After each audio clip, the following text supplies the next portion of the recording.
Je suis persuadée que ce qui détermine la qualité de notre existence, c'est la profondeur et l'intensité de notre relation avec Dieu et la perfection de notre service. Beaucoup d'entre nous sommes venus au Seigneur pour obtenir quelque chose. Soyons vrais. Demandez à quelqu'un, est-ce que c'était ton cas? Beaucoup d'entre nous sommes venus pour obtenir quelque chose. Nous sommes venus parce qu'on nous a dit, il va te donner la paix. Il va te donner la joie. C'est pour ça que lorsque nous chantons des chants comme « Il m'a donné la paix, il m'a donné la joie, il m'a donné l'amour, il m'a donné la vie. En Jésus, j'ai trouvé ce que je n'espérais pas. » Nous dansons beaucoup. Mais quand on chante des chants comme « Devant ton trône », je suis saisi par ta sainteté. Beaucoup de gens restent en dehors parce qu'ils ne sont pas saisis par sa sainteté. Je veux inviter quelqu'un à prier cet après-midi, à dire Seigneur, aide-moi à entrer dans le lieu secret. Aide-moi à entrer profondément dans ta présence. Je peux vous dire ceci, que vous ne serez jamais un chrétien heureux, vraiment heureux, si vous ne vivez pas dans la présence de Dieu.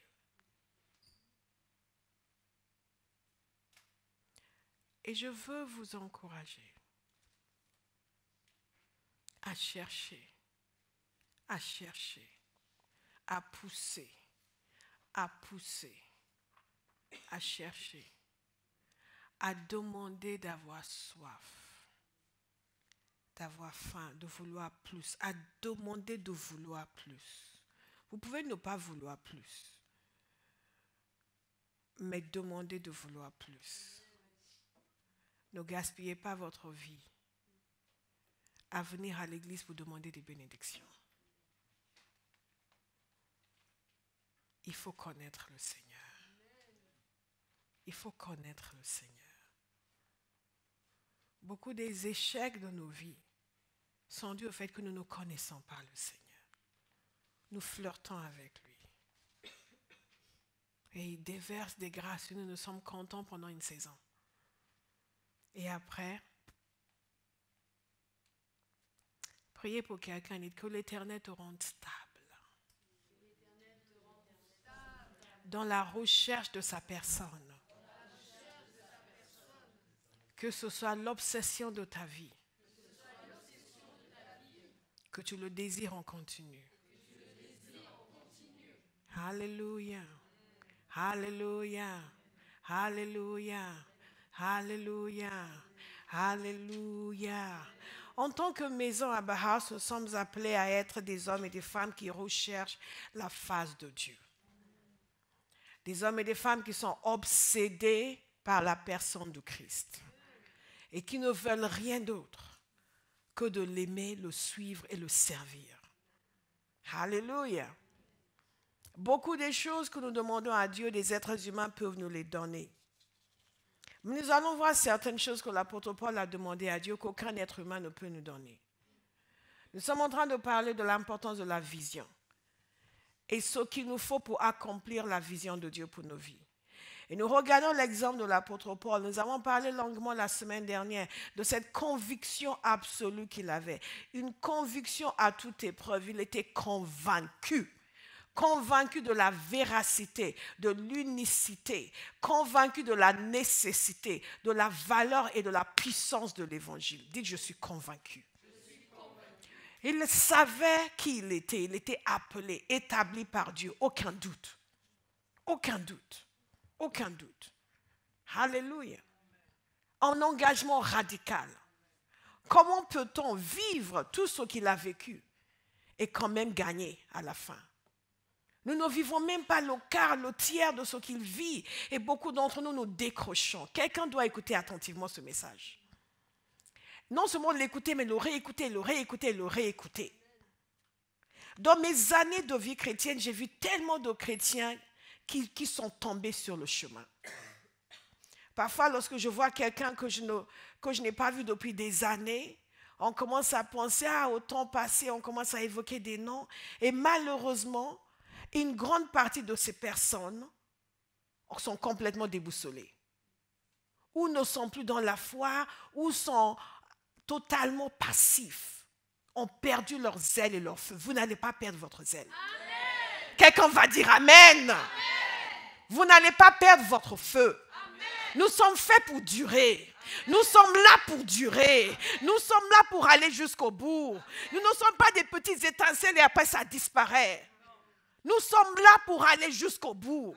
Et nous irons jusqu'au bout. Alléluia. Nous irons jusqu'au bout. Nous ne sommes pas de ceux qui capitulent, qui cèdent devant le monde, qui cèdent devant l'impiété du monde et qui disent oui, tu sais, c'est trop dur. Ce n'est pas trop dur. Nous pouvons tout par Christ qui nous fortifie. Amen. Si l'apôtre Paul a gagné sa course, nous gagnerons notre course. Amen. Mais nous ne gagnons pas avec l'ignorance, nous gagnons avec la connaissance. La connaissance de ce qui lui a permis, lui, d'aller jusqu'au bout. Et la parole de Dieu nous dit dans Actes 26, et c'est là où il a commencé à raconter son histoire devant tous ces gens influents qui voulaient savoir pourquoi tout le monde voulait le tuer. Ce n'est pas encore votre histoire. Hein? Pourquoi tout le monde voulait le tuer. Zemegere Basokote.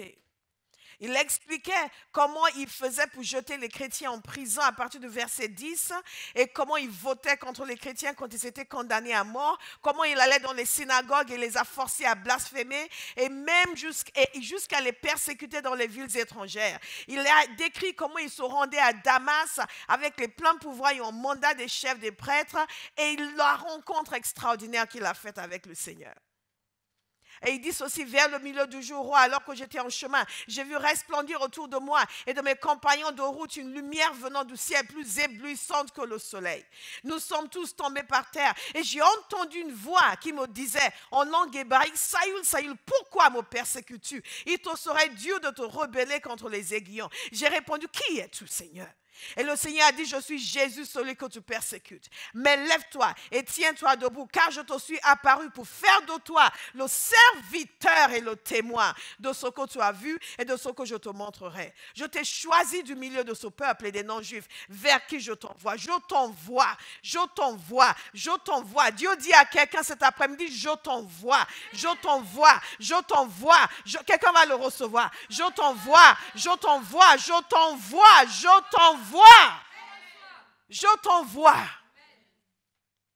Je t'envoie leur ouvrir les yeux pour qu'ils passent des ténèbres à la lumière et de la puissance de Satan à Dieu, pour qu'ils reçoivent par la foi en moi le pardon des péchés et une part d'héritage avec les saints.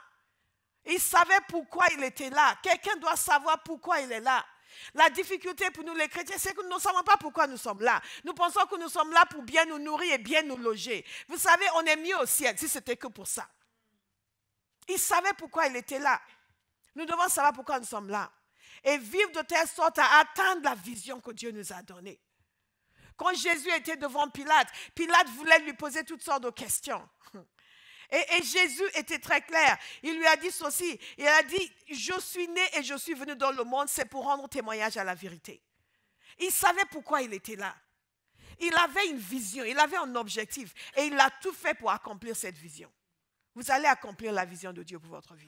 Abba House va accomplir sa vision. Non déplaise au diable et non déplaise aux détracteurs de tout poil. Nous allons accomplir ce pour lequel Dieu nous a établis. Alléluia. Mais c'est important pour nous de savoir qu'il y a une façon de faire.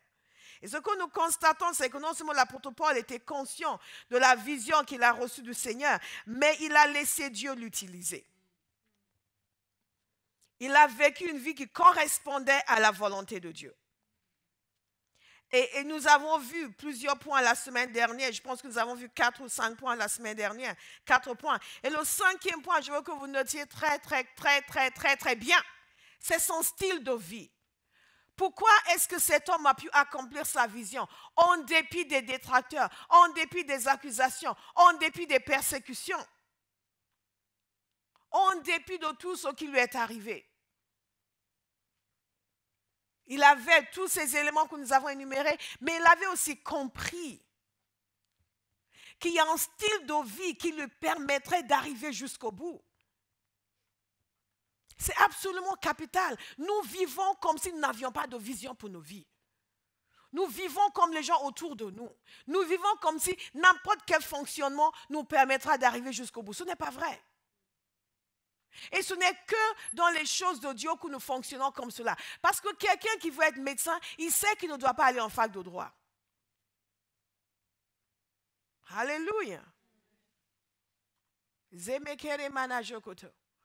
y a un style de vie, il y a un fonctionnement et il y a une façon d'étudier.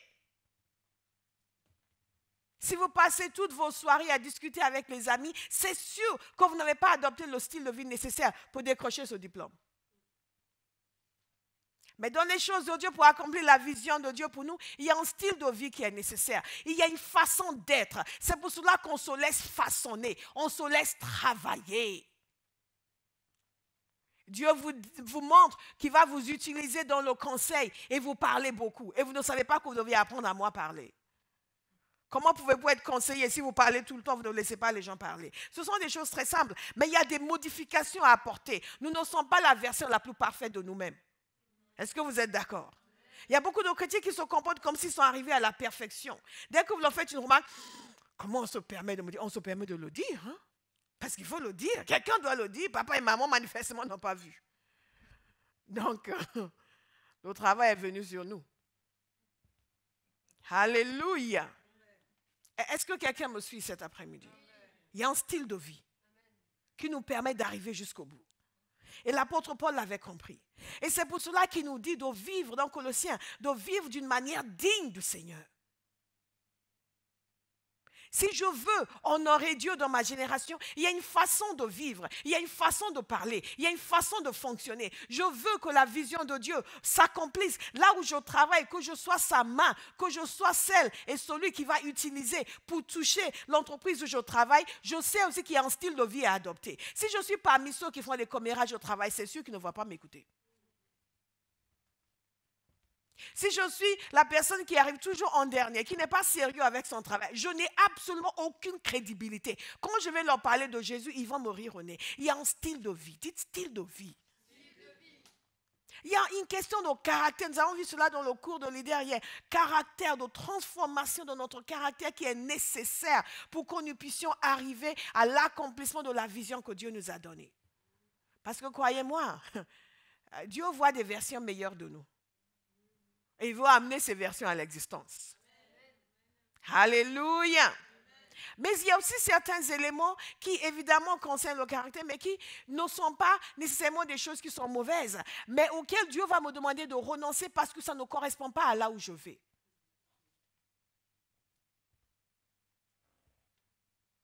Et il y a des gens qui vont, comme Gaspard, dormir jusqu'à 11 heures. Certains d'entre vous, ils vous disent de vous réveiller à 5 heures du matin pour prier. Vous n'avez pas dit, oui, mais Gaspard, il dort jusqu'à 11 heures. Gaspard et moi, on ne va pas au même endroit. Nous sommes peut-être ensemble à l'église, mais nous n'avons pas la même destination. La destination de Gaspard, c'est ses factures. Ma destination, c'est le salut de ma génération. Alléluia. Et vous savez, c'est tellement parlant, parce qu'il y a des chrétiens qui sont comme ça. Ils vont dormir jusqu'à 11 heures, et après ils vont se plaindre de ce qu'on les dérange. Tu dis, mais j'ai mes problèmes. Mais si tu avais des problèmes, tu te réveilleras à 8 heures pour les régler. Combien de problèmes est-ce qu'on règle en dormant? À part le problème d'insomnie. God is a good God. Et donc, il y a des choses, et je veux que vous soyez particulièrement sensibles à cela, parce que c'est là où le bas blesse pour beaucoup de chrétiens. Ils veulent vivre comme tout le monde, comme tous les chrétiens. Ils veulent, oui, mais en tel, il fait ça, on ne lui fait pas de remarques. Pourquoi moi? Parce que toi, tu as une autre direction. Et beaucoup d'entre nous, nous sommes d'accord pour dire que quand il s'agit d'un péché, oui, il faut arrêter. Mais quand ce n'est pas un péché, quand c'est juste quelque chose qui ne va pas, qui va être en poids, qui ne va pas me permettre d'aller aussi vite que je devrais aller, ils ne veulent pas y renoncer. Vous savez, il y a quelque chose d'extraordinaire avec l'apôtre Paul. Parce que l'apôtre Paul a renoncé à avoir une épouse qu'il pouvait emmener avec lui en voyage. Est-ce que c'est une mauvaise chose d'avoir une épouse? Non. Est-ce que c'est un péché? Non. Mais lui, il reconnaissait que par rapport à l'appel de Dieu sur sa vie, par rapport à la manière dont il devait vivre, par rapport à la vision qui lui a été donnée, ça pouvait ne pas être simple. Il a décidé d'y renoncer. Ne vous inquiétez pas, je ne vais pas prophétiser sur vous que vous devez être célibataire. Où est-ce qu'elles vont venir? Où est-ce que le pasteur va venir? Où est-ce qu'elles vont venir? Certains sont là. Surtout ceux qui ont veillé pour demander en mariage. Non, on ne touche pas à ça. C'est les chrétiens, vous pouvez tout leur dire, mais quand vous dites mariage, God is a good God. Je veux simplement que vous compreniez. Parce que quand Dieu va venir vous mettre des choses à cœur pour dire, ok, toi, je ne veux pas que tu fasses ça. Il va dire, mais c'est pas un péché. Mais c'est pas un péché. Mais, rien de moi, Satan. Non. Non, il y a des choses qui ne sont pas des péchés, mais Dieu va estimer que pour vous, ce n'est peut-être pas ce qu'il y a de plus nécessaire. Ou certaines choses, il va vous dire, toi, pas maintenant. Tu vas attendre, mais pourquoi pas moi maintenant? Tu ne m'aimes pas, Seigneur? Non. Je me souviens quand j'étais encore une jeune fille, je le suis encore, gloire à Dieu, alléluia. Nous fêtons chaque année les 30 ans. L'Éternel nous rajeunit comme l'aigle. Alléluia. Gloire à Dieu. Dieu vous entoure des gens qui vous encouragent. Il y a un de mes fils qui est passé hier, il me regarde et dit, mais tu n'as pas changé. Pas une je dis, c'est vrai. Tu n'as pas changé. C'est vrai. God is good, il l'encourage. What a wonderful God. Et nous savons qu'il nous rajeunit comme l'aigle. Donc au moment, et le Seigneur me montrait que je devais faire attention à ma manière de parler. Et moi je dis, oui, mais c'est bon, moi je suis bien, regarde elle. Et je lui ai montré une de mes amies qui était très zélée pour le Seigneur. D'ailleurs, à un moment donné, plus zélée que moi. Je sais pourquoi elle peut parler et moi, je ne peux pas. Et en réalité, c'est vrai, elle parlait beaucoup. Et je trouvais que pourquoi moi? Je ne comprends pas. Vous n'avez jamais fait ça au Seigneur? Pointer quelqu'un pour dire elle est pire que moi. Là, vous êtes vraiment bien. Hein? Vous n'avez jamais fait ça? Ok, c'est parce que vous êtes à Abba House. Vous avez appris de mes erreurs. God is a good God. Et je dis, mais Seigneur, pourquoi elle peut et moi pas? Mais le Seigneur m'a tellement mis une contrainte. J'ai compris qu'il fallait vraiment que... C'est pour ça que parfois les gens peuvent parler pendant des heures, je vais juste les regarder. Et ils vont penser que je n'ai rien à dire. Si je commençais à parler, vous serez étonnés. Mais Dieu nous apprend, Dieu nous demande certaines choses.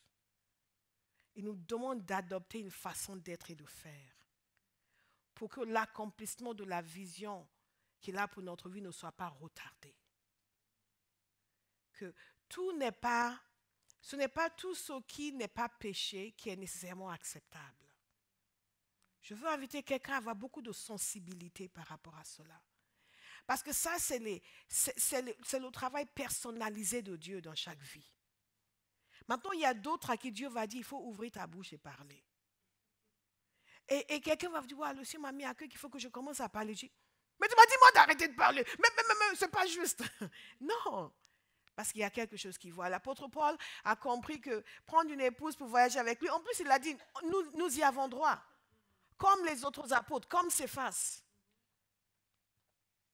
Mais il a compris que pour son ministère, pour accomplir sa vision, ça n'allait pas être pratique. Alléluia. Je sais que certains vont venir me dire, mais pasteur, Dieu m'a dit que c'est pratique. Hein? Dieu m'a dit que c'est pratique. Avec joie, avec joie. Alléluia. Avec joie. Mais il y a aussi un autre point. Et God is a good God. God is a good God.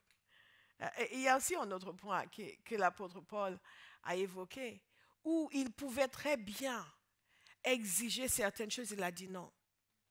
Il a écrit à l'église de Corinthe et il leur parlait de son droit en tant qu'apôtre, de son droit en tant que serviteur de Dieu, de recevoir du soutien financier.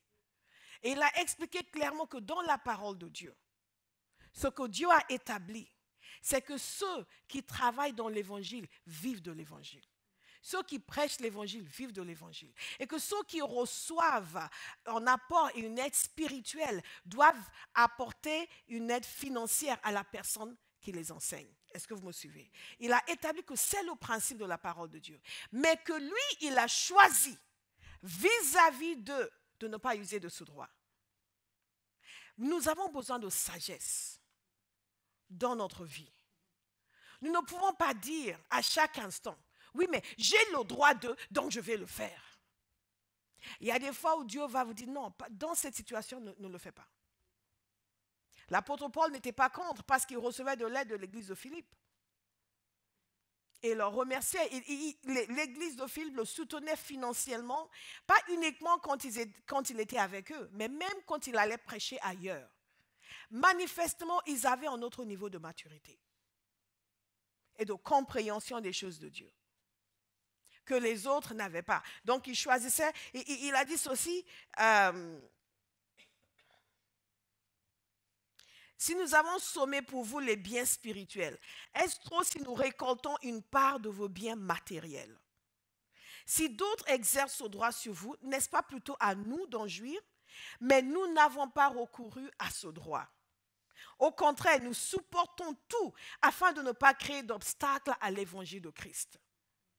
Est-ce que vous me suivez?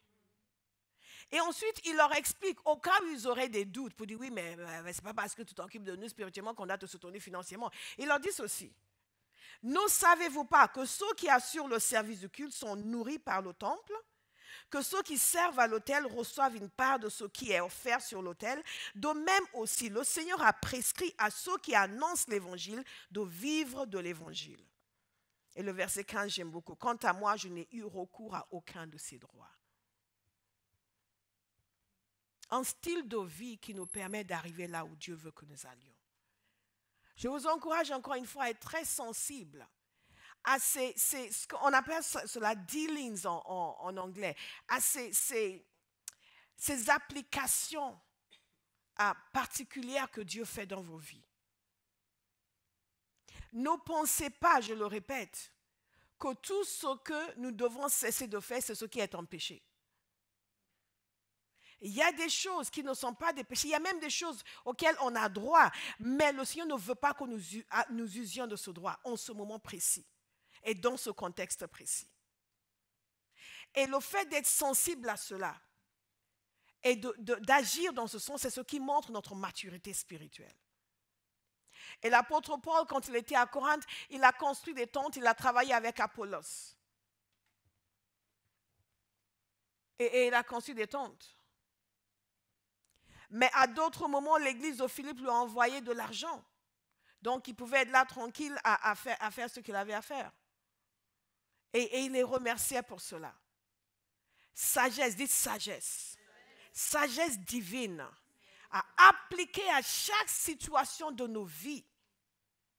Et ne pas copier pour dire oui, mais pourquoi eux ils ont le droit de faire et moi on me dit, et moi je n'ai pas ce droit. Non, nous ne fonctionnons pas comme ça. Le royaume de Dieu, ce n'est pas j'exerce mon droit et j'insiste sur mon droit. Le royaume de Dieu, c'est que je cherche à faire ce qui non seulement plaît à Dieu, mais qui me permet d'accomplir ma vision. D'accomplir la vision de Dieu pour ma vie. Alléluia. C'est Bishop Oyedepo qui dit que celui qui va changer le monde ne peut pas avoir un emploi de temps normal. Vous me suivez? Ne peut pas avoir un calendrier normal. Donc quelqu'un doit cesser de vouloir avoir un calendrier et un emploi de temps normal. Oui, mais tout le monde fait comme ça. Vous n'êtes pas tout le monde. Dites, je ne suis pas tout le monde. Je suis choisi de Dieu pour accomplir des exploits dans ma génération. Donc il y a un moment où quelqu'un va se dire, oui, mais tous mes amis, vos amis, mais pas vous. Mais tous mes amis, mais mes frères et sœurs, mais ceci, ce n'est pas la même chose. Il y a une période dans ma vie quand le Seigneur m'a mis une obligation d'études, de lecture, de ceci. Et quand je partais voir mes amis, elles, c'était l'obligation de papotage.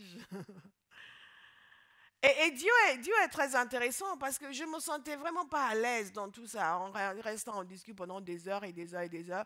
Moi, je suis en train de me dire, d'entre-temps, j'aurais fini de lire tel livre, j'aurais fini de lire tel livre, j'aurais fini de lire tel livre. Et à un moment donné, les gens commencent à vous dire, les chrétiens, oh, tu n'es pas drôle, oh, you're not funny, you're not, oh, tu nous ennuies avec tes histoires de livres, tes histoires de ceci, tes histoires de cela. Il faut faire la part des choses. Il faut décider, qu'est-ce qui vous amène vers votre vision? Rester à papoter avec les amis pendant des heures et des heures? Ou rester à étudier la parole? Ouh, quelqu'un fait pasteur. Nous voulons accomplir la vision de Dieu. Et il y a autre chose qui est très important, et c'est le point numéro 6, c'est que l'apôtre Paul avait compris également l'importance de la prière. En réalité, quand vous regardez tous ces points, notez-les, vous allez voir que tous ces points sont liés à la compréhension. À la compréhension. Quelque chose que cet homme a compris. Qu'il a compris et qui a changé sa manière de penser. Je prie aujourd'hui que quelqu'un reçoive la compréhension. Amen. La compréhension. La compréhension qui vous amène à voir la vie autrement. Parfois, vous parlez avec les gens et vous êtes là, vous voulez juste, vous êtes tellement content parce que vous sentez qu'ils ont compris. Ils ont compris. Ils ont compris. Ils ont compris. Vous allez comprendre. Nous allons comprendre. Et il a compris à quel point la prière était importante. Et c'est pour cela qu'il écrivait aux gens, il leur disait, je prie pour vous que. D'abord sa prière à lui, ensuite la prière des autres pour lui. Amen. Quand vous priez pour un serviteur de Dieu, de grâce, ne priez pas ce que vous voulez. Oui, Seigneur, montre à pasteur que c'est à moi d'assurer la louange cette semaine. C'est là où Dieu va donner un rêve à pasteur pour dire, cette personne ne le laisse jamais s'approcher de la louange. Oh, pourquoi? Qu'est-ce qu'elle a? Rien. Isn't God wonderful? Comme on dit en bon grec. Isn't God wonderful? Hallelujah. Je suis en train de regarder qui a trop déjeuné cet après-midi. Je vous ai interdit de digérer pendant que je prêche. Hey, God is a good God. Un homme de prière. Et il y a quelque chose qui est frappant dans les prières de l'apôtre Paul. Nous comprenons comment il a prié. D'abord, il a dit à l'église de Corinthe qu'il priait plus qu'eux tous. Ça, c'est extraordinaire. Mais il y a aussi autre chose. C'est que les prières qu'il a faites pour les autres nous révèlent ce qu'il priait pour lui-même. Est-ce que vous me suivez? Vous voulez accomplir la vision de Dieu? Commencez à faire des prières que j'appelle des prières racines. Des prières racines. Vous n'allez pas trouver racines dans la parole. Les prières racines, c'est-à-dire les prières fondamentales. Les prières qui sont des mères des prières. God is a good God. Regardez un petit peu dans Éphésiens chapitre 3. Éphésiens 3. Éphésiens 3, c'est le Nouveau Testament. Éphésiens 3, God is good. Je vois quelqu'un me regarder, hein? Éphésiens 3. Éphésiens 3, Hallelujah. Zemakatata. I feel like preaching. Tell me to preach. I feel like preaching. Éphésiens chapitre 3, Zakatakate. Au verset 16, je prie. Donc, regardons non seulement ceux qui prient pour eux, mais ceux qui doivent prier pour lui-même. Et quelqu'un va savoir que dans l'accomplissement de la vision de Dieu, pour nous collectivement, pour chacun de nous individuellement, la prière et les prières racines. Regardez, extraordinaire. Je prie qu'il vous donne, conformément à la richesse de sa gloire, d'être puissamment, quelqu'un a ouvert sa Bible, d'être puissamment, vous êtes réveillés, d'être puissamment, puissamment fortifié par son esprit dans votre être intérieur. Je pourrais vous faire une dissertation sur la force intérieure et la nécessité impérieuse pour chaque chrétien qui veut accomplir sa destinée d'être fortifié. De sorte que le Christ habite dans votre cœur par la foi. Je prie que vous soyez enracinés et fondés dans Merci Béa. Enraciné et fondé dans l'amour. Pour être capable pour être capable de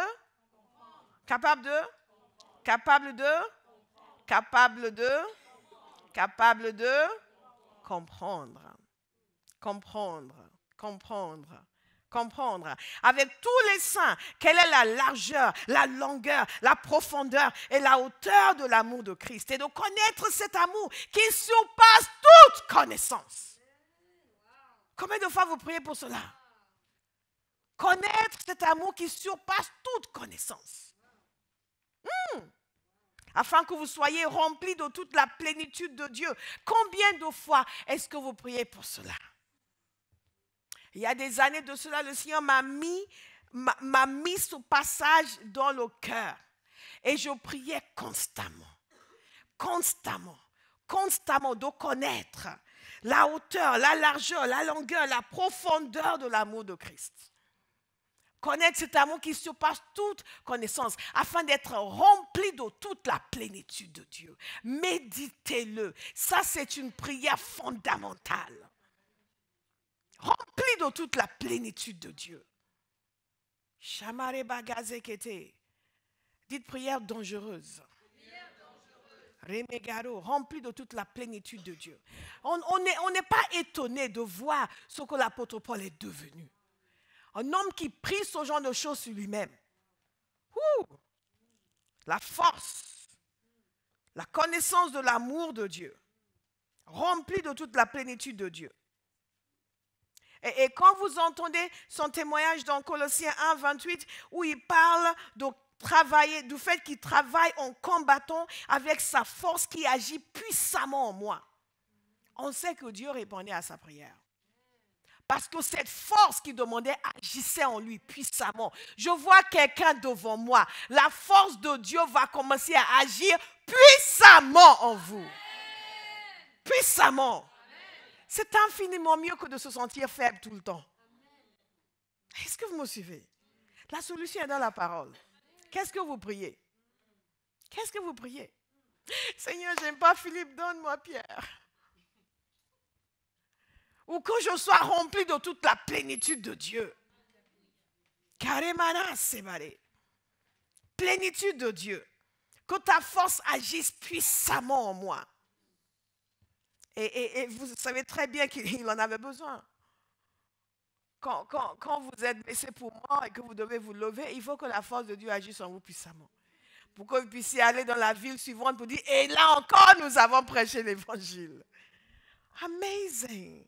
Quelqu'un commence à comprendre les secrets de l'apôtre Paul. Et comprendre que ce n'est pas juste parce que l'apôtre Paul, c'est une sommité. Comme quelqu'un nous a dit hier. C'est parce qu'il a compris certaines choses. Et qu'il a su ce dont il avait besoin. Et il a demandé à Dieu. Beaucoup d'entre nous, ce dont nous avons besoin pour accomplir notre destinée, nous ne demandons pas au Seigneur. Nous demandons des futilités. Demandez à quelqu'un, est-ce que c'est de toi que le pasteur parle? Qu'est-ce que tu demandes au Seigneur? Hein? De quoi sont composées tes prières? Hey!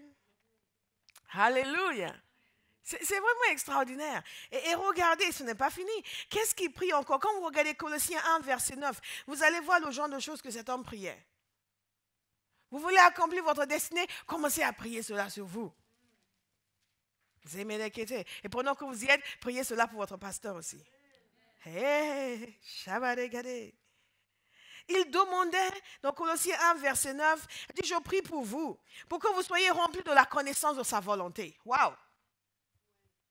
Remplis de la connaissance de sa volonté. En d'autres termes, que vous soyez complètement saturés, que vous sachiez ce que Dieu veut, en toutes circonstances. Rempli. Waouh! Hey. J'aime la parole de Dieu. En toute sagesse, quelqu'un a dit ça se voit. En toute sagesse et intelligence spirituelle. Et regardez ce qui se passe quand vous êtes rempli de la connaissance de sa volonté et que vous êtes rempli de sagesse et d'intelligence spirituelle. Il n'y a pas d'excuse pour la bêtise dans la maison de Dieu. Il n'y a pas d'excuse. Nous pouvons être remplis de la connaissance de sa volonté. Nous pouvons être remplis de sagesse et d'intelligence spirituelle. Vous comprenez pourquoi je dis nous sommes dans l'état où nous avons choisi d'être. Quelqu'un au fond a compris. L'état dans lequel nous sommes, c'est celui que nous avons choisi.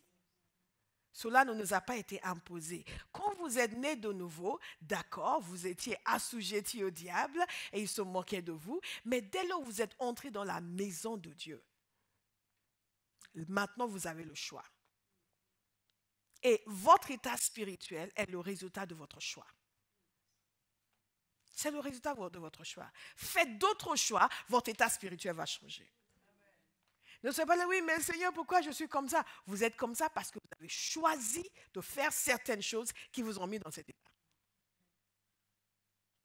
God is a good God. Hallelujah. Qui me fait des grimaces là?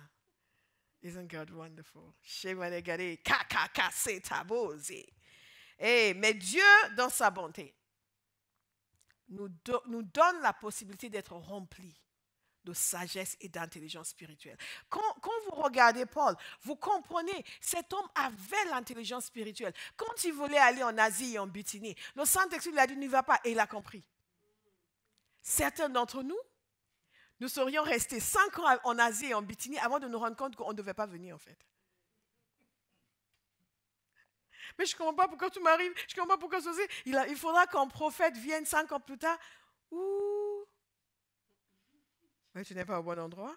Comment ça? Dieu m'a envoyé ici, je fais un rêve. Non. Sagesse et intelligence spirituelle. Prenez ces choses au sérieux. Nous en avons besoin sur le chemin. À chaque étape, il y a des décisions à prendre. À chaque étape, il y a des alliances à nouer ou à dénouer. Il y a des choix à faire et on continue être rempli de sagesse et d'intelligence spirituelle. Et regardez, pour marcher d'une manière digne du Seigneur et lui plaire entièrement, vous aurez pour fruit toutes sortes d'œuvres bonnes et vous progresserez dans la connaissance de Dieu. Qui veut progresser dans la connaissance de Dieu? Ensuite, il parle encore d'être fortifié à tous égards, à tout point de vue. Par sa puissance glorieuse, pour être toujours et avec joie, persévérant et patient. C'est ce que nous demandons. C'est ce que les chrétiens veulent.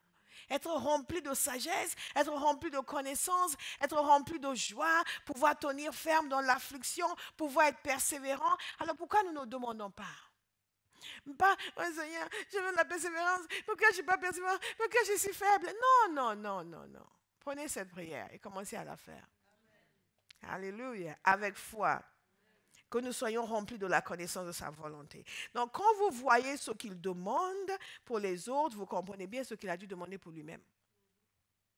Et pourquoi il a été si fort. Pourquoi il était si fort. Pourquoi il avait une telle compréhension des choses de Dieu. Pourquoi il était en mesure de continuer en dépit des persécutions. Alléluia. Quand vous arrivez à Iconium, les gens semblent vouloir recevoir la parole, vous prêchez et en fin de compte, ils veulent vous lapider. Donc vous partez, vous fuyez, vous arrivez à Lystre et là, ils vous lapident.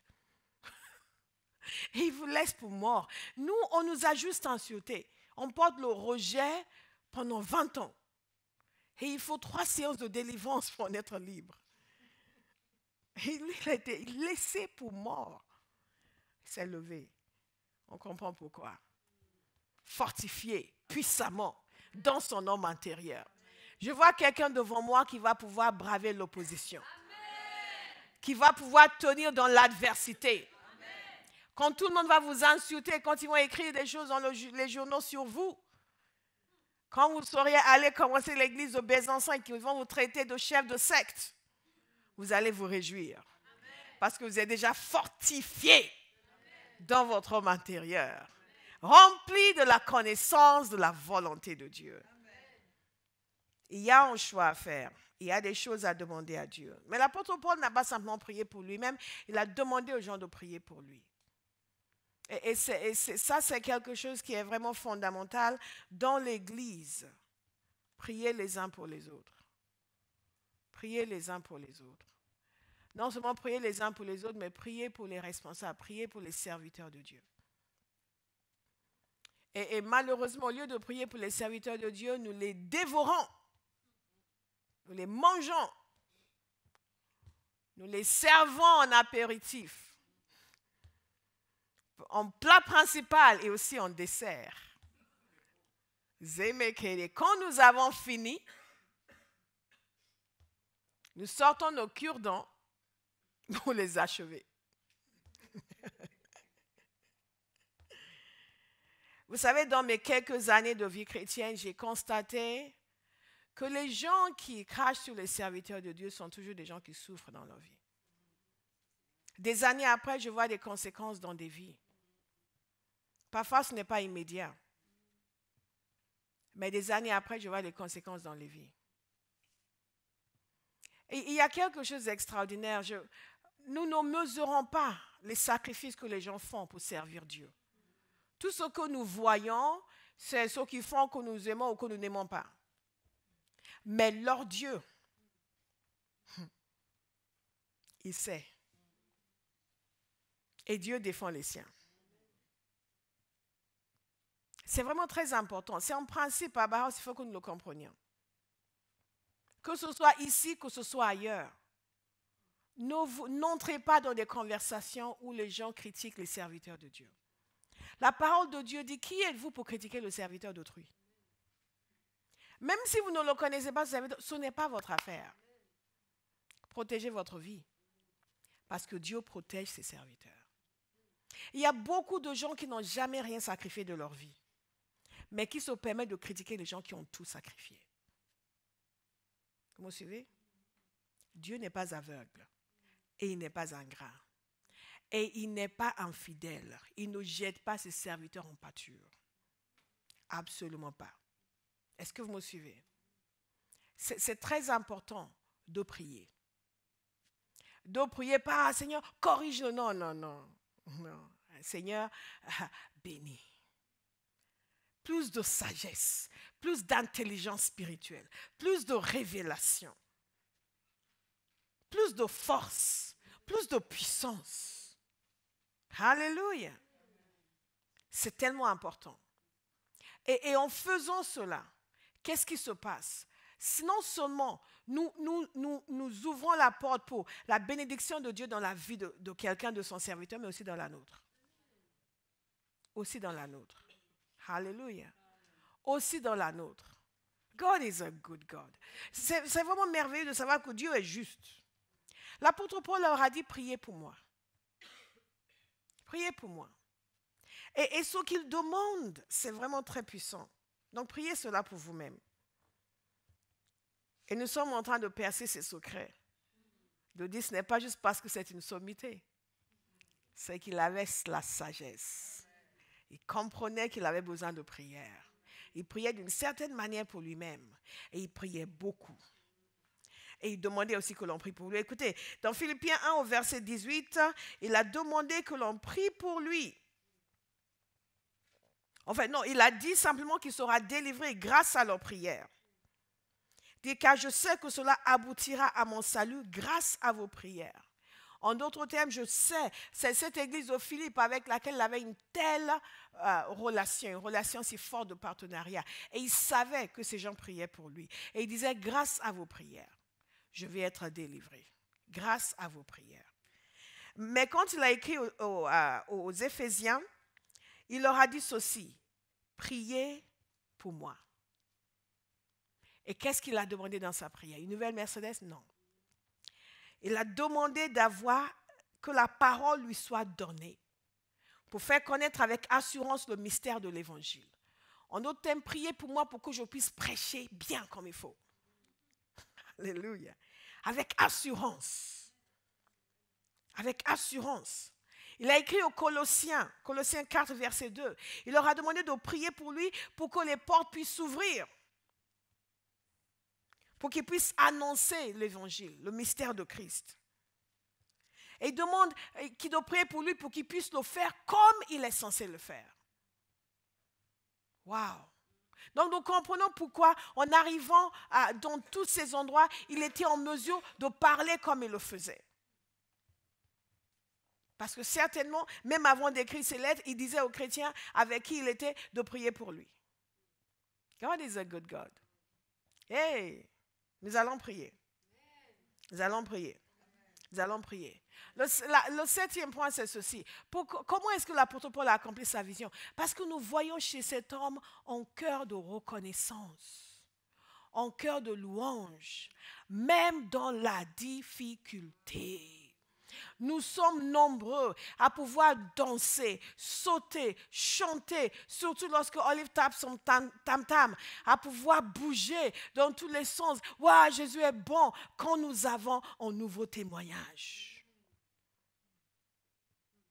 Le plus difficile, c'est de voir les gens qui ont des problèmes et les voir louer le Seigneur. Et beaucoup de personnes n'ont toujours pas compris que quand tu sais louer Dieu et le remercier au milieu de tes problèmes, il va t'en sortir. C'est la voie express pour sortir de son problème. Nous ne le faisons pas pour sortir, nous le faisons parce qu'il est digne. Et c'est une déclaration devant le diable que peu importe ce que tu fais, je connais mon Dieu, il est digne de louange et je le louerai. Tu ne vas pas me voler ma louange. Tu ne vas pas me faire taire. Alléluia. Rappelez-vous à Philippe lorsqu'ils étaient en prison. Ils ont été emprisonnés alors que Dieu les a envoyés là-bas pour prêcher. Et vous savez ce qu'ils ont fait? Ils ont écrit une longue lettre de plainte. Ouais. Et une longue lettre de réclamation.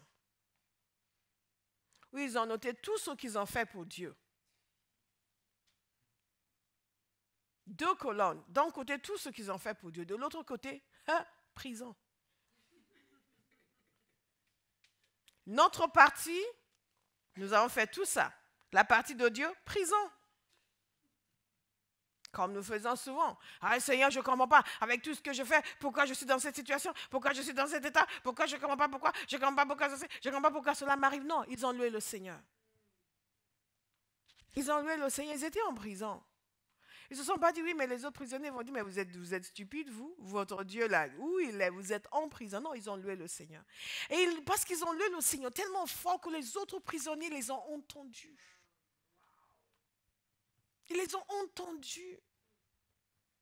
Celui qui veut accomplir sa vision ne doit pas subordonner sa louange à ses circonstances. Parce que Dieu est toujours digne. Dieu est toujours digne. Dieu est toujours digne. Il y a des endroits où vous arrivez, vous avez dit, ok, nous allons le Seigneur.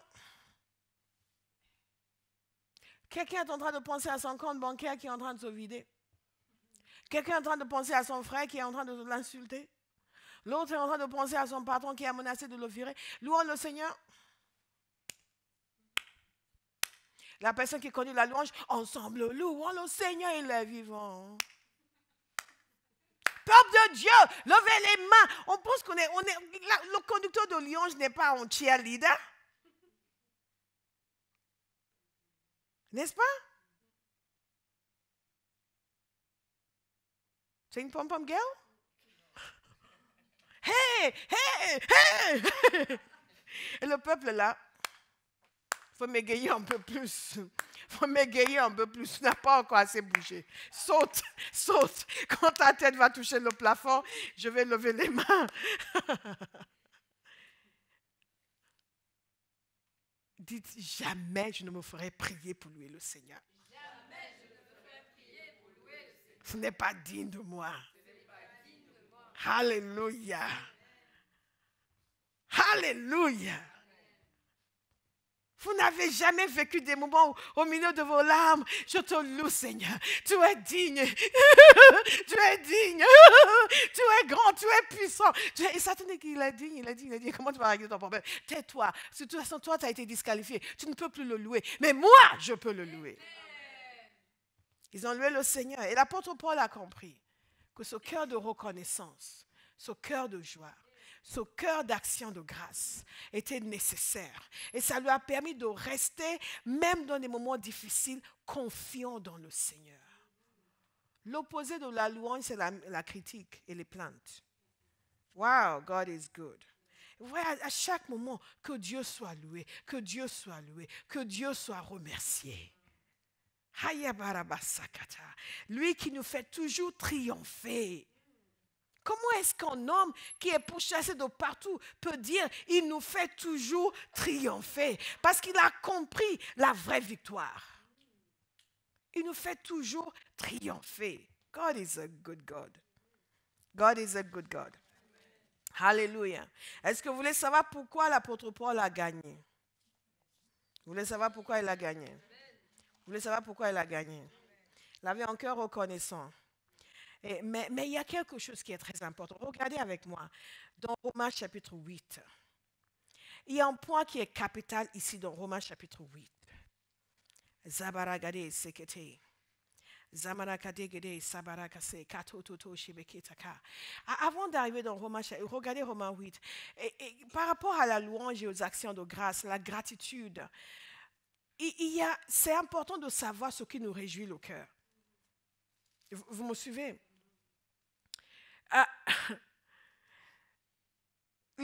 L'apôtre Paul a écrit aux Romains et il leur a dit, même si je souffre,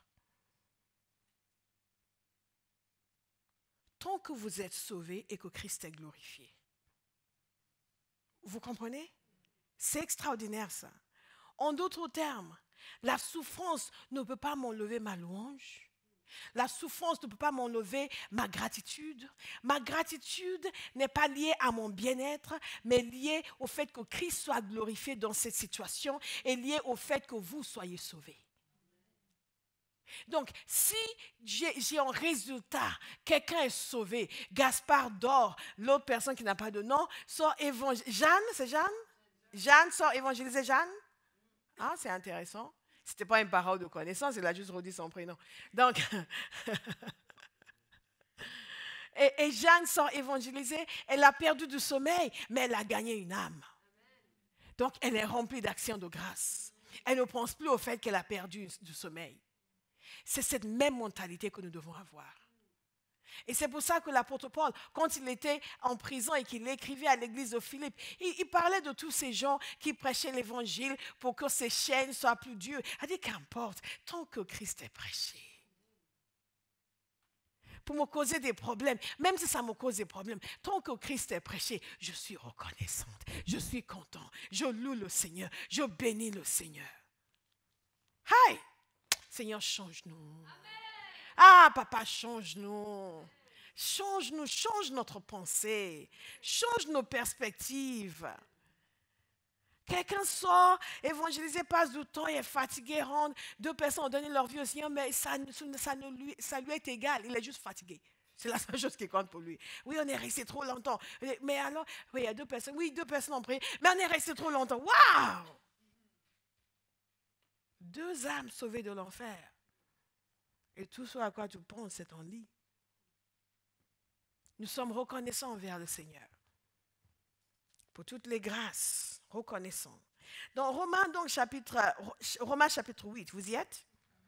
Regardez le verset 12. Vous allez voir autre chose que l'apôtre Paul a compris. Ouh, j'essaie d'accélérer. Autre chose que l'apôtre Paul a compris. L'apôtre Paul a compris la nature de l'homme. La nature de la chair.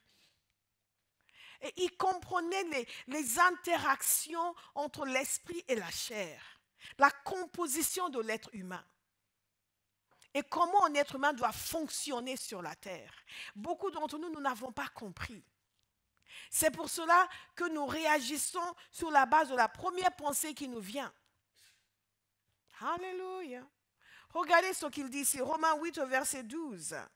Ainsi donc, frères et sœurs, nous avons une dette, mais pas envers notre nature propre, pour nous conformer à ses exigences. Pour ceux qui lisent la version Louis II, la nature propre, c'est ce qu'on appelle la chair. Si vous vivez en vous conformant à votre nature propre, vous allez mourir. Je vais le répéter. Si vous vivez en vous conformant à votre nature propre, vous allez mourir. Wow. Mais si par l'esprit vous faites mourir les manières d'agir du corps, vous vivrez. En effet, tous ceux qui sont conduits par l'Esprit de Dieu sont fils de Dieu. Donc cet homme a compris qu'il y a un fonctionnement naturel, humain, qui conduit à la mort. Et il a compris qu'il ne doit pas céder à cela. Parce qu'il parle de la nature propre et ses exigences. Des exigences. Que quelqu'un dise, Seigneur, donne-moi la compréhension. Donne-moi la compréhension. Donne-moi la compréhension. Donne-moi la compréhension. Regardez Gaspard, complètement cédé à la nature propre. Totalement dans la chair. Complètement à 100%. Et beaucoup de chrétiens vivent comme cela. Convaincus que ces arguments sont raisonnables. Mais ce sont des arguments de la chair. Combien de fois des pensées, nous nous attardons dessus. Mais l'apôtre Paul avait compris. Ce genre de choses, ça vient de la nature propre de l'homme, de la chair. Si vous suivez dans ces voies, ça va vous conduire à la mort. Et beaucoup de gens ne savent pas que ça conduit à la mort.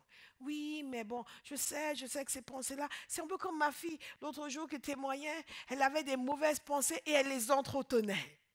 Elle n'a pas compris ce passage. Et elle les entretenait, et elle les entretenait. Et beaucoup de gens vont les entretenir jusqu'au point où ils vont décider, oui, de toute façon, je ne sais même pas pourquoi je suis à l'église. Ça, c'est quelqu'un qui a une grande destinée. Ça, c'est quelqu'un qui a une vision. Dieu veut utiliser sa vie de façon extraordinaire. Vous allez le retrouver 6 mois plus tard avec une cigarette à la main en sortant d'une boîte de nuit. Avec une fille à l'épaule. C'est sous le bras.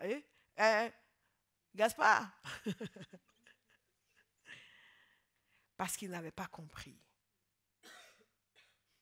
qu'il y a la nature propre a des exigences.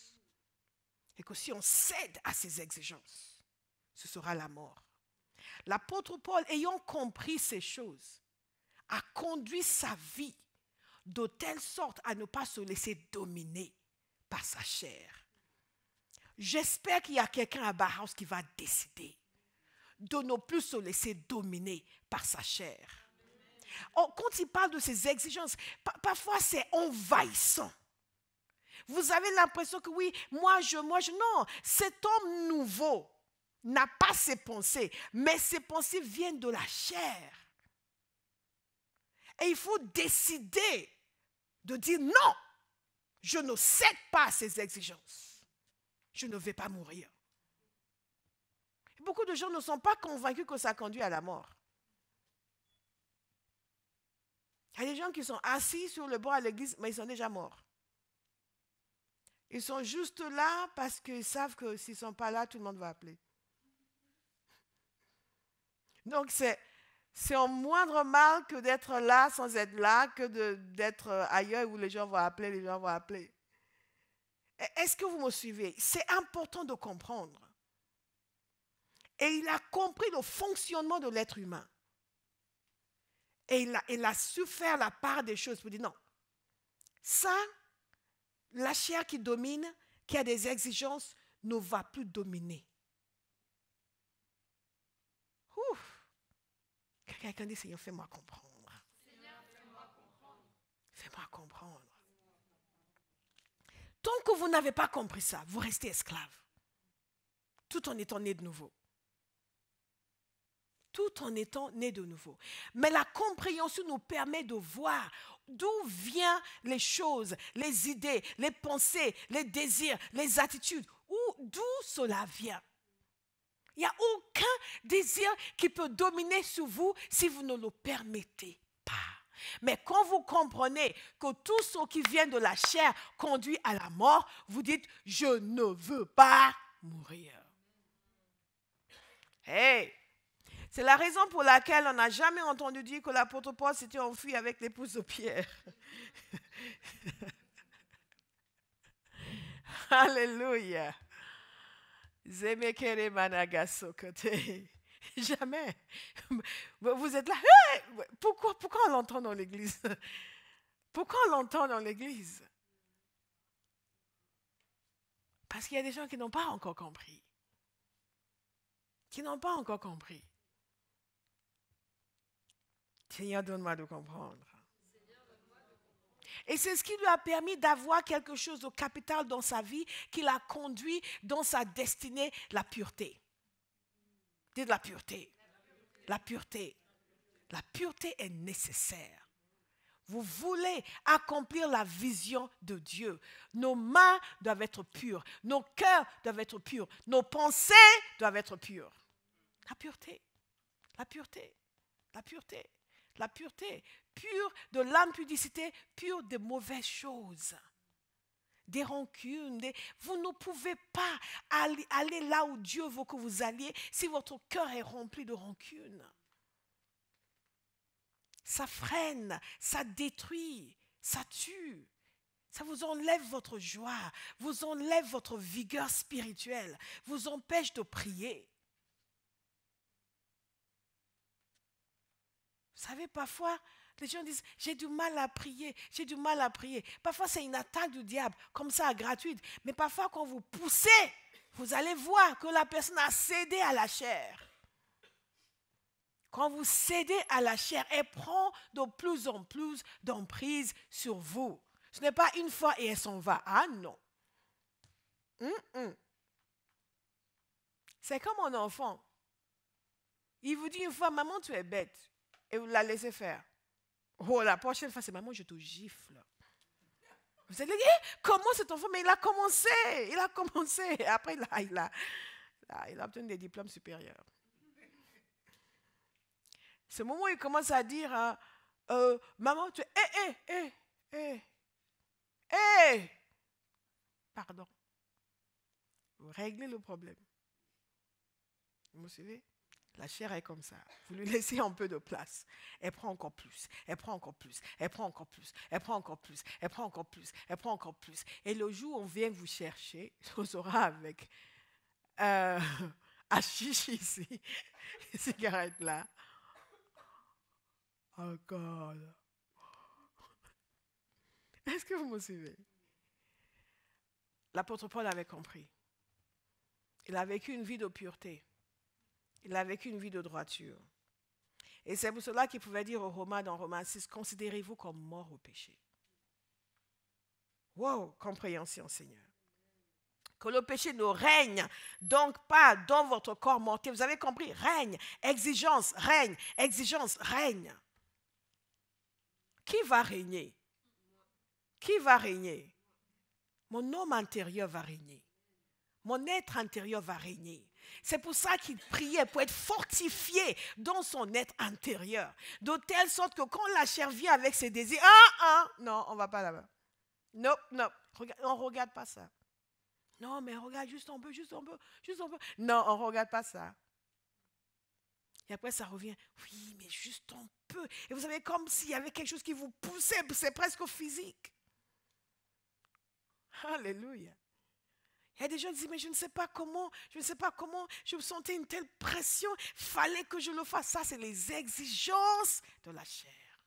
Le péché qui veut régner. Quelqu'un va dire, tout ne va pas régner.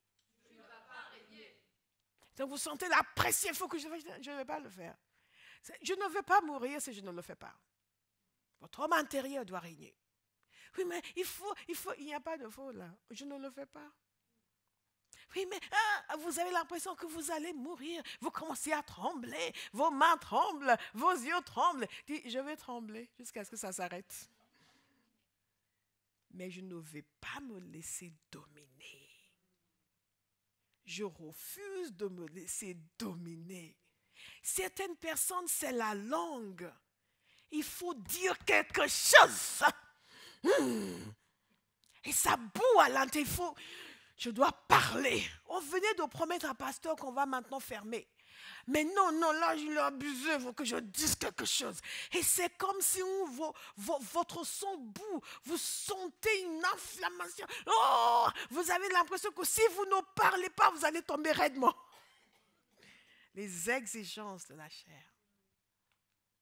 Et vous êtes là. Vos yeux commencent à sortir de leur orbite. Il faut que je parle. Non, je ne vais pas parler. Mais parle, tu ne pourras pas tenir. Je vais tenir. Ne cédons pas. Parce que nous avons une destination qui est infiniment plus importante que ce que nous faisons au jour d'aujourd'hui. Donc nous choisissons. Le péché ne règne donc plus dans votre corps mortel. Ne mettez plus vos membres au service du péché comme des instruments de l'injustice. Mais au contraire, livrez-vous vous-même à Dieu comme des morts revenus à la vie. Et mettez vos membres à son service comme des instruments de la justice. Wow. En effet, le péché n'aura pas de pouvoir sur vous puisque vous n'êtes plus sous la loi mais sous la grâce. Ça, c'est quelque chose que Paul avait compris, que beaucoup de chrétiens n'ont pas compris. Je suis sous la grâce. Donc, en réalité, le péché n'a plus d'emprise sur moi. Il essaye de reprendre l'emprise, mais j'ai le droit de dire non. Et j'ai la possibilité de dire non. Donc, je dis non. Parce que pour moi, ça ne m'arrange pas. Ça ne vous arrange pas si vous voulez arriver à votre destinée. Ça ne vous arrange pas de perdre encore quelques années. Parce que le même qui vous a poussé, c'est le même qui va dire, hey, regarde ce que tu as fait. Waouh, regarde ce que tu as fait. Wow, là, c'est fini. Il faut quitter l'église parce qu'il n'y a plus de pardon pour ce genre de comportement. Hey, tu vas encore dire à pasteur que tu as fait ça. Ouh, non, laisse. Il faut disparaître. Disparaître de la circulation, tu es trop mauvais. Il y a des gens qui disparaissent de la circulation comme ça.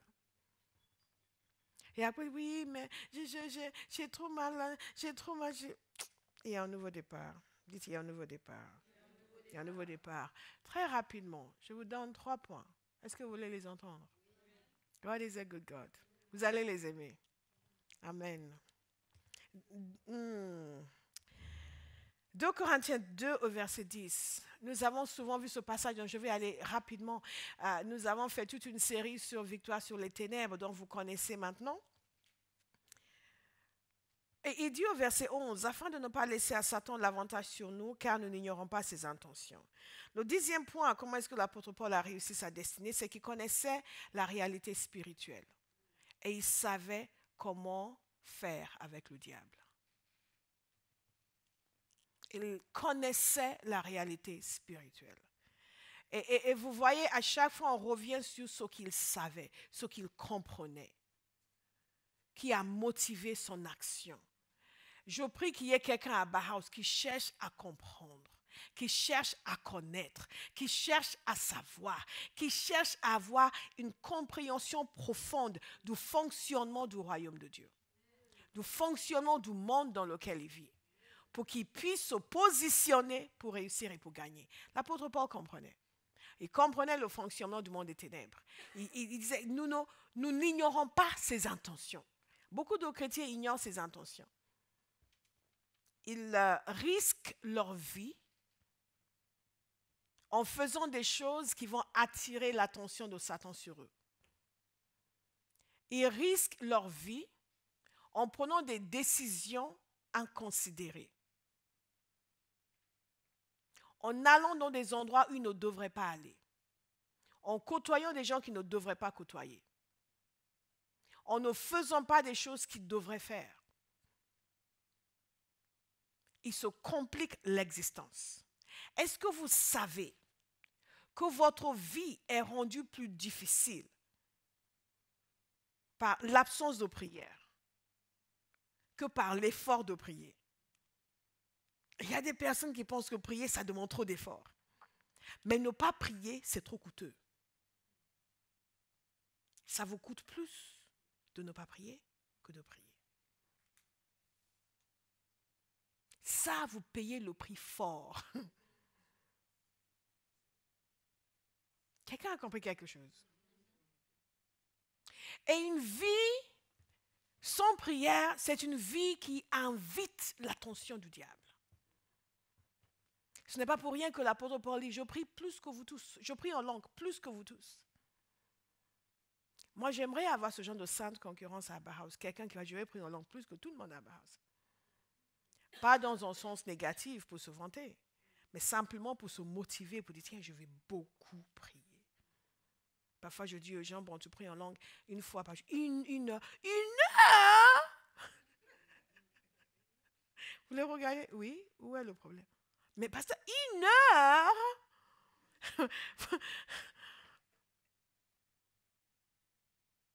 God is a good God.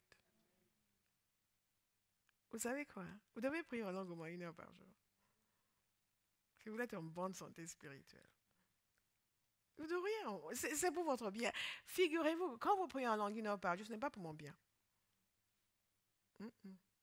Si je voulais vous dire ce qui serait pour mon bien, je vous dirais de m'apporter du thé, de m'apporter le déjeuner chaque dimanche. Ça, ce serait pour mon bien. Je le mangerai en priant pour vous. Mais quand je vous dis de prier en langue au moins 1 heure par jour, c'est vraiment pour votre bien. Et vous n'allez pas perdre quoi que ce soit. Donc, ne faites pas la tête que je vous le dis. Ne me regardez pas, mais pasteur. God is a good. Personne ne fait ça à ma house. Dites à ton voisin, tu ne fais pas ça.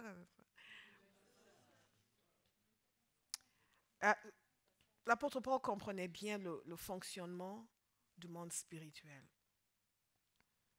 C'est important pour nous de comprendre le fonctionnement du monde spirituel.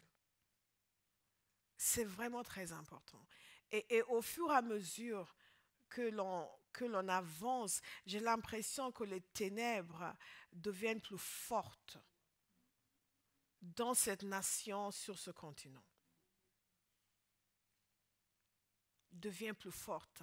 Alors, on peut à peine prier pour des gens sans voir toutes sortes d'esprits, toutes sortes de choses sorties de leur vie. Je dis, mais qu'est-ce qui se passe? Qu'est-ce qui se passe? Des gens qui sont chrétiens depuis des années, opprimés, et rien ne marche, rien ne fonctionne. Il y a ça, il y a toujours quelque chose.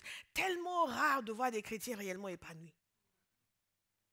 Et nous voulons continuer à fermer les yeux sur le fait qu'il y a une activité démoniaque très intense. L'apôtre Paul était très conscient de ces réalités. Et parce qu'il était conscient de ces réalités, il a su ordonner sa vie de telle sorte à ne pas constituer une proie pour le diable. Beaucoup de chrétiens se proposent comme proie pour Satan avec leur manière de vivre. Parce qu'il y a des gens qui vous disent encore que quand vous donnez votre vie à Jésus, c'est fini, tous les démons sont partis. Non, ce n'est pas vrai. Ce n'est pas vrai. Dès que vous venez à Christ, vous priez, quelqu'un m'a dit ça il n'y a pas longtemps, mais apparemment, quand on donne sa vie à Jésus, c'est bon, c'est fini, c'est quoi encore? Non, maintenant, on a le droit d'être libre. On a l'autorité pour dire à Satan de s'en aller. Mais il ne s'en va pas automatiquement, il est très têtu. Maintenant, si vous recevez une forte onction à votre conversion, peut-être que ça va être trop chaud pour lui, il va s'en aller. Mais dans la majorité des cas, les gens sont nés de nouveau et les démons restent. Jusqu'à ce qu'on leur dise, allez-vous-en. Qu'on leur dise, allez-vous-en. Et ils luttent contre la vie des gens, ils luttent contre leur destinée, ils luttent contre leur vision, ils luttent contre les églises. Et on fait comme si, non, c'est rien, c'est rien. Maintenant, il y a des églises évangéliques qui ont décidé qu'on peut accepter des styles de vie pervers dans l'église. Parce qu'ils sont aveugles. Ils n'ont pas compris qu'il y a une réalité spirituelle. Il y a des esprits derrière. Il y a des esprits derrière. Comment un homme peut être là avec sa femme et sa copine dans la même église?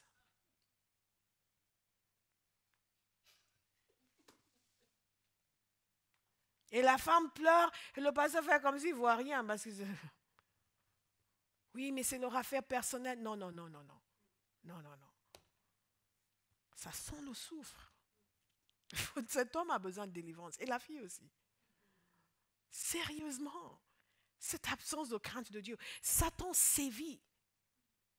Vous voulez accomplir la vision de Dieu, ayez de l'intelligence spirituelle. Ne faites pas de place pour le diable. La parole de Dieu nous dit, ne laissez aucune place au diable. Ne lui laissez aucune place. Et l'apôtre Paul avait compris, il ne lui a laissé aucune place.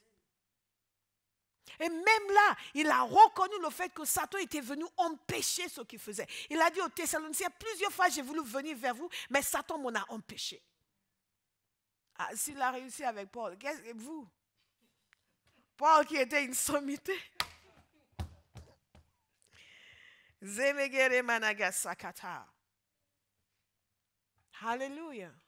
Nous ne luttons pas contre la chair et le sang. Je prie que nos yeux s'ouvrent et que nous commencions à fonctionner différemment. Différemment. Quelqu'un va fermer tous les accès dans sa vie. Je ne permets plus que le diable vienne jouer avec moi.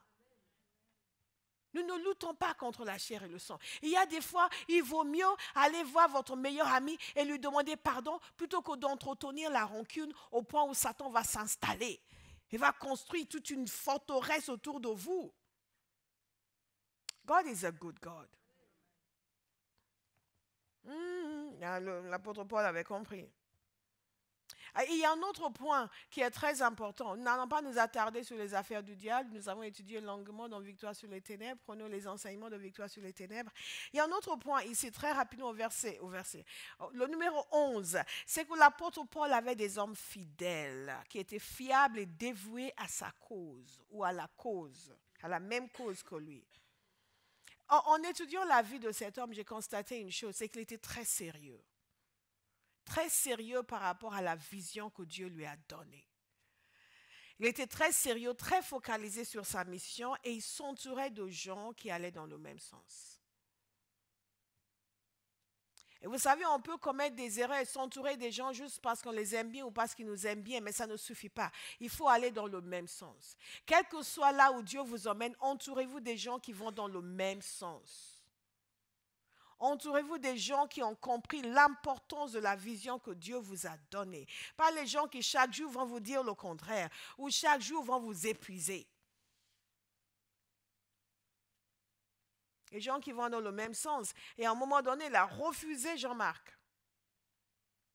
Il y a beaucoup de gens qui disent, oui, l'apôtre Paul, il n'a pas fonctionné dans l'amour parce qu'après, il s'est repenti, il a repris Jean-Marc. Moi, je pense que non. Moi, je pense qu'il était très sérieux. Il a compris que Jean-Marc n'était pas sérieux. Il a dit, non, il ne vient pas avec nous. Il y a des moments comme cela dans l'église, il faut dire à certaines personnes, non, on ne le laisse pas faire. Non. Parce que ça a marché. Hein. Jean-Marc a dû se repentir. Il a changé. Parce que plus tard, il a encore travaillé avec l'apôtre Paul. Parce qu'il a compris. Peut-être que si Paul l'avait laissé venir, quand Barnabas voulait le reprendre, il n'aurait jamais changé. Il a commencé avec eux la première fois et les a abandonnés pour rentrer chez lui. Et à un moment donné, quand il devait repartir, Barnabas voulait encore le prendre. Paul a dit, niet, pas lui, pas lui. Je ne veux pas de lui. Et ils se sont disputés. Parce que Barnabas tenait à son cousin. Et Paul tenait à la parole, à l'œuvre de Dieu. Mais celui-là, il n'est pas fiable, on ne le prend pas. Il est parti avec Silas. Mais après, il est devenu utile. Parce que l'apôtre Paul l'a dit. Il était utile. Quelqu'un va changer, devenir utile. Alléluia. Mais c'est vraiment quelque chose de très important. Et je pense que c'est la première fois où ça m'a pénétré à ce point. Ça fait des années que j'étudie la vie de l'apôtre Paul. Ça m'a pénétré à ce point, à quel point il était très rigoureux par rapport aux gens qui l'entouraient. Quand vous voyez des gens qui étaient autour de lui, il y avait des gens comme... Et dans Colossiens 4, verset 7, par exemple, juste un exemple d'une fois où il parle des gens qui étaient autour de lui, il parle de Tychik, il dit, notre frère bien-aimé, un serviteur fidèle et mon compagnon de service dans le Seigneur. Un serviteur fidèle. Ensuite, il parle de Onésime, le fidèle et bien-aimé frère, qui est l'un des vôtres. Il n'a pas dit Onésime, instable, un jour il est là, un jour il n'est pas là, on ne sait jamais. Non. Fidèle. Ensuite, Aristarque, qui était son compagnon de détention. Lui, il ne pouvait aller nulle part. Il était avec lui dans la détention. Et ensuite, il a parlé là de Marc, le cousin de Barnabas.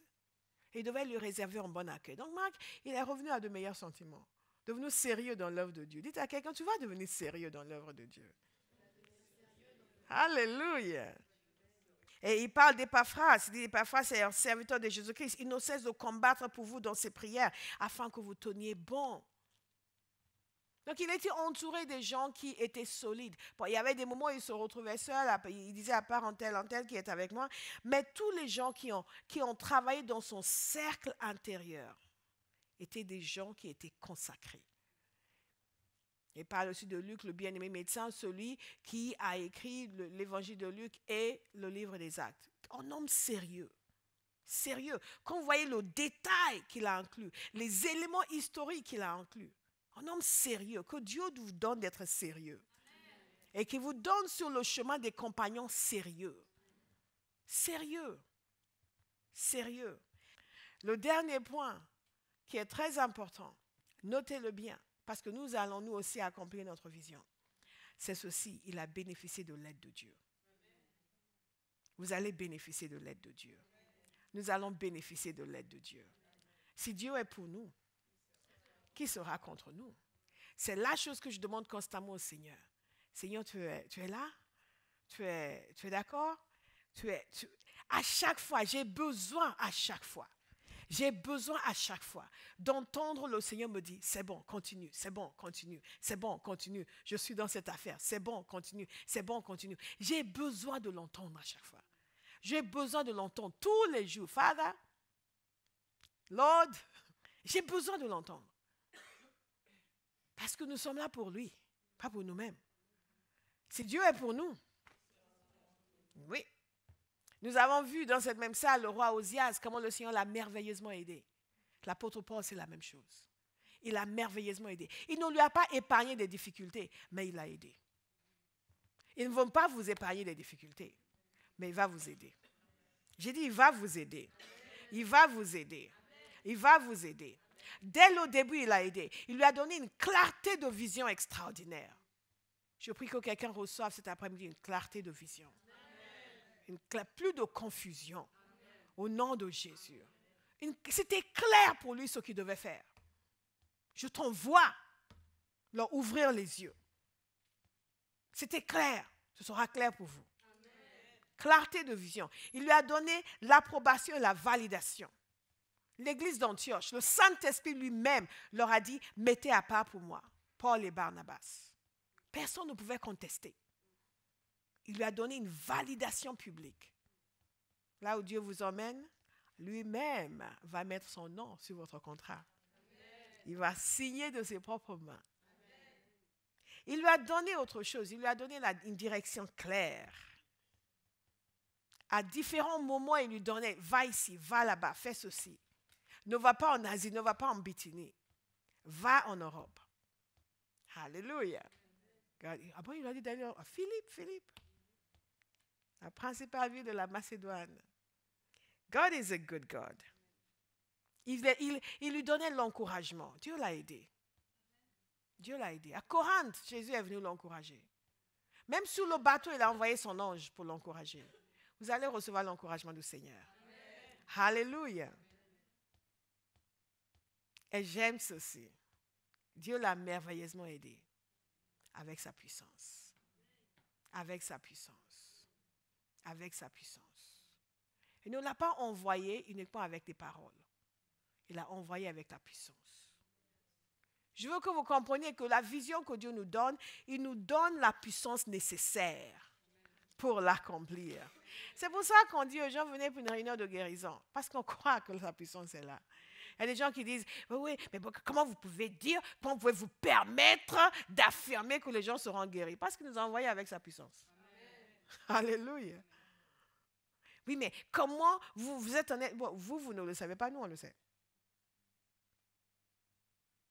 Nous n'allons pas les guérir, mais nous savons que Jésus va les guérir. Il nous a envoyés avec sa puissance. Il nous a envoyés avec sa puissance. Et l'apôtre Paul a été envoyé avec sa puissance. Et c'est à cause de cette puissance qu'il a pu avoir l'efficacité qu'il a eue. Je vous lis Romains 15, que nous connaissons bien. Verset 17. Je peux donc vous montrer fier en Jésus-Christ de l'œuvre de Dieu. En effet, je n'oserais rien mentionner si Christ ne l'avait pas accompli par moi pour amener les non-juifs à l'obéissance par la parole et par les actes. Par la puissance des signes et des prodiges et par la puissance de l'Esprit de Dieu. Ainsi, depuis Jérusalem et en rayonnant jusqu'en Illyrie, j'ai abondamment propagé l'évangile de Christ. Ouh. Je me suis fait un point d'honneur d'annoncer l'évangile de Christ là où Christ n'avait pas été annoncé, afin de ne pas construire sur les fondements posés par un autre, mais comme il est écrit, ceux à qui il n'avait pas été annoncé verront, et ceux qui n'en avaient pas entendu parler comprendront. Quand vous savez que la puissance est là, vous avez l'audace. Vous avez l'audace pour faire. Les gens parfois vont vous demander, mais tu te prends pour qui? Mais comment tu oses? Comment tu te permets? Parce que vous savez que Dieu est avec vous. Vous savez que sa puissance est au rendez-vous.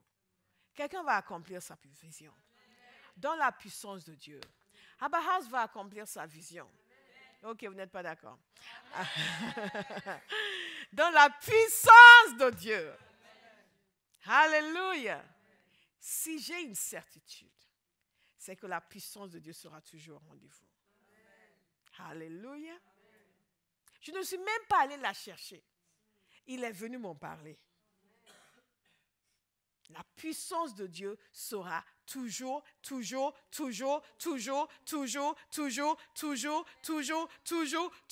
au rendez-vous. L'apôtre Paul est parti convaincu que la puissance de Dieu sera au rendez-vous. Et elle était au rendez-vous. Partout où il est allé, la puissance de Dieu s'est manifestée. Whew. God is a good God. God is a good God. Il ne nous a pas envoyés pour faire de la brique sans paille. Vous avez vu dans leur sketch, vous aimez, ce sketch est prophétique, vous avez vu dans leur sketch la parole de connaissance. Et ce n'est pas une plaisanterie.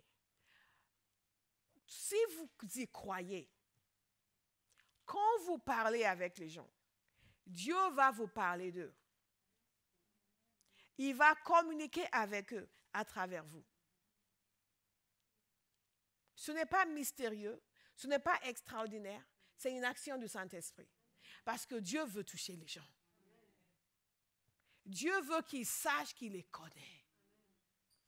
L'évangile, l'évangélisation, ce n'est pas les paroles de connaissance. Nous prêchons Christ et Christ crucifié. Mais Dieu veut se manifester. De la même façon qu'il guérit les gens dans la rue, il leur parle également. Et très souvent, les gens sont interpellés parce que c'est tellement proche, c'est tellement concret pour eux. Et Dieu fait cela pour les aider à sortir de la barrière derrière laquelle ils se réfugient. Est-ce que vous me suivez? Quelqu'un doit croire que la puissance de Dieu va l'accompagner. Et dans l'accomplissement de sa destinée, la puissance de Dieu sera au rendez-vous. Et dans tout ce que Dieu vous donne de faire, la puissance de Dieu sera au rendez-vous. Même quand vous construisez une grande entreprise, parce que Dieu vous a mis à cœur d'être en financier du royaume, la puissance de Dieu sera au rendez-vous. Vous ne faites pas comme font les gens qui n'ont pas Christ. Vous faites comme quelqu'un qui est équipé par la puissance de Dieu. Alléluia. Nous allons accomplir la vision de Dieu pour nos vies. Nous allons faire tout ce pour lequel Dieu nous a mis sur la terre. Nous allons réussir. Vous allez réussir. Je ne sais pas si vous en êtes convaincus parce que c'est Amen me semble un peu faible. Vous allez réussir. Accomplir la vision de Dieu. Triompher magistralement. Réussir brillamment. Tout ce que Dieu vous a demandé de faire. Vous allez non seulement avoir la clarté sur la vision de Dieu, mais vous allez avoir la capacité d'exécuter. Sur le chemin, il va venir vous encourager. Sur le chemin, il va vous donner la direction. Sur le chemin, il va vous dire ne va pas là-bas, va plutôt là-bas. Et magnifiquement, vous allez obéir. Alléluia! J'aime beaucoup quelque chose que l'apôtre Paul a envoyé à Archip. Dans Colossiens 4, 17. Il dit ceci, dites à Archip, veille sur le service que tu as reçu dans le Seigneur, afin de bien l'accomplir. Je dis à quelqu'un à Bahaus ce soir, veille sur le service que tu as reçu du Seigneur, afin de bien l'accomplir. Je le répète pour quelqu'un à Bahaus ce soir, veille sur le service que tu as reçu du Seigneur, afin de bien l'accomplir. Vous remarquez que c'est à Archive de faire le nécessaire pour accomplir le service qu'il a reçu du Seigneur. Chacun de nous doit saisir sa responsabilité, à la fois individuellement et collectivement. Chacun a une responsabilité dans sa vie, une responsabilité dans l'œuvre de Dieu, la vision commune qu'il nous a donnée. Chacun a une responsabilité. Vous n'êtes pas autorisé à vous soustraire à vos responsabilités. Ce n'est pas en fonction de ce que vous ressentez. Nous ne sommes pas sous les exigences de la chair. C'est en fonction de l'appel de Dieu. C'est en fonction de la vision de Dieu. Nous ne sommes pas là quand nous voulons, mais pas là quand nous ne le sentons pas. Nous ne sommes pas des animaux qui sont conduits par les instincts. Nous sommes des êtres humains qui sont créés en l'image de Dieu, nés de nouveau, remplis de l'Esprit de l'Éternel, avec de l'intelligence et de la sagesse spirituelle, avec la capacité de nous engager pour une cause et tenir nos engagements et agir dans la puissance de Dieu. Si vous vous reconnaissez dans cela, je vais compter jusqu'à 3. Vous allez vous lever d'un bond et vous allez dire, je vais accomplir mon service dans le Seigneur. Je vais compter jusqu'à 3.